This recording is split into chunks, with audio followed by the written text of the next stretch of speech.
자, 오늘은 운동량과 충족량에 대한 설명을 해볼게요. 제가 제일 처음 확인할 개념은 관성이라고 하는 개념이에요. 자, 관성은 물체가 운동 상태를 유지할 때 나타나는 성질, 이렇게 보시면 되고요. 여기서 운동 상태를 유지한다란 말은요, 정지해 있는 물체는 계속 정지하려고 하고, 운동하던 물체는 속력과 방향이 일정하게 운동하는 모습을 보인다라고 보시면 되고요. 이때 정지한 물체가 가진 관성을 우리가 정지관성 이렇게 부르고, 운동하는 물체가 가지는 관성을 우리가 운동관성 이렇게 부른다 보시면 될 거예요.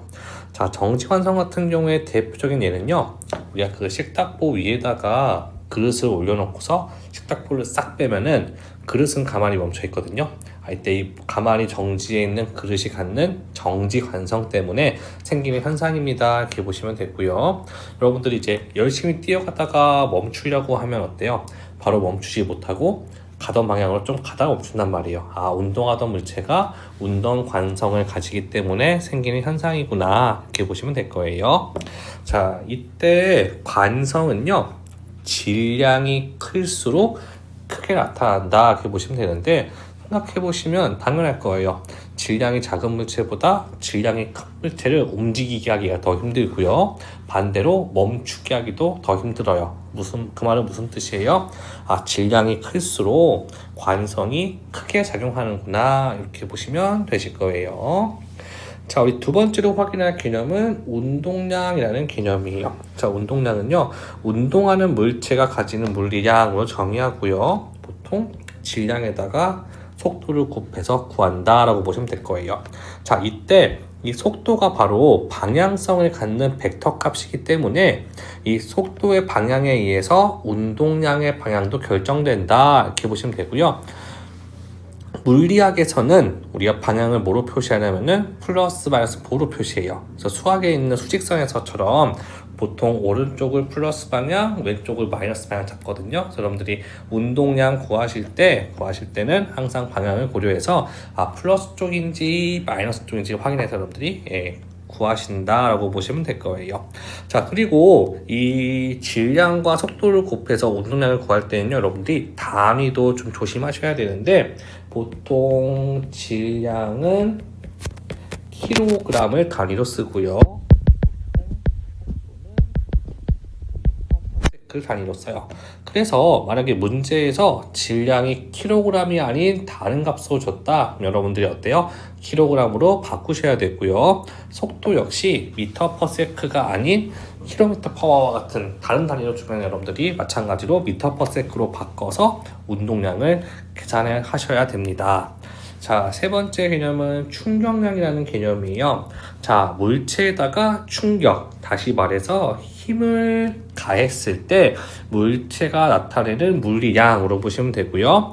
얼마만큼의 힘을 얼마만큼의 시간으로 가했느냐에 따라서 구합니다 라고 보시면 될 거예요. 이때 앞에 우리가 세모는 뭐예요? 델타라고 해서 변화량을 뜻하고요. 보통 나중값에서 처음값을 빼서 구합니다 라고 보시면 될 거예요. 자, 충격량 역시 힘이 벡터 값이기 때문에 힘의 방향에 의해서 충격량의 방향이 결정됩니다 라고 보시면 되고요. 계산할 때 역시 단위를 고려하셔야 되는데, 힘은 뉴턴을 단위를 쓰고요, 시간은 초를 단위로 써요.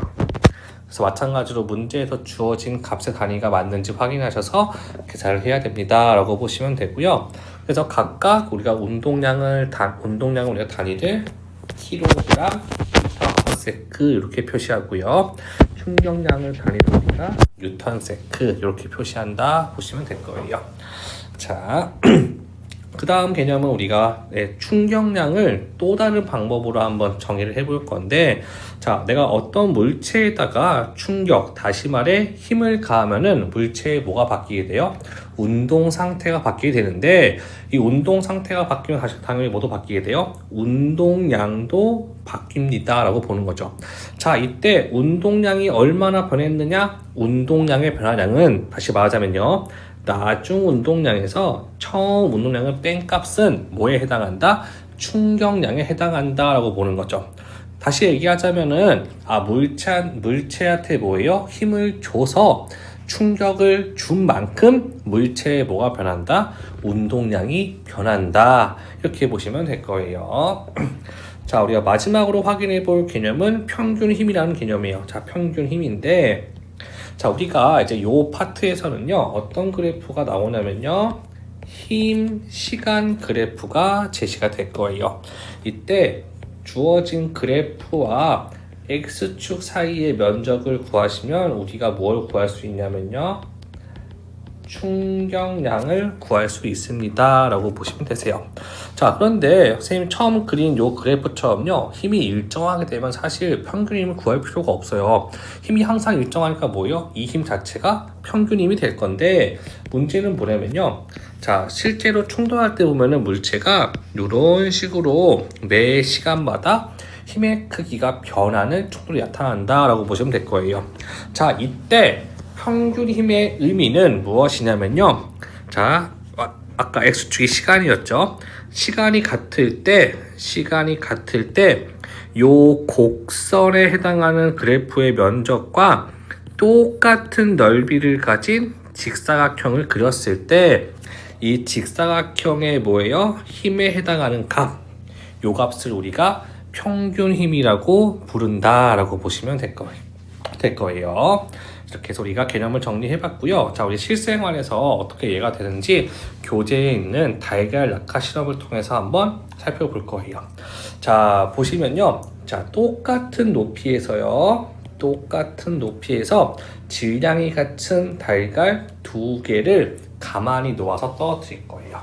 자, 그러면요, 자, 같은 높이를 낙하하니까 바닥에 도달하기 직전에 A의 속력과 B의 속력이 같아야 돼요. 자, 그 얘기는 뭐예요? A랑 B가 질량도 같고 속도도 같으니까 뭐예요? 운동량이 같은 상태다. 이렇게 보시면 되고요. 자, 이때 이제 뭐 할 거예요? 이 같은 운동량을 가진 상태에서요, 자, A와 B의 운동량이 같은 상태에서요, 이제 뭐 할 거예요? 바닥에 충돌하는 모습을 보일 거예요. 자, 충돌하면서 어떻게 돼요? 두 물체가 정지하게 되거든요. 그죠?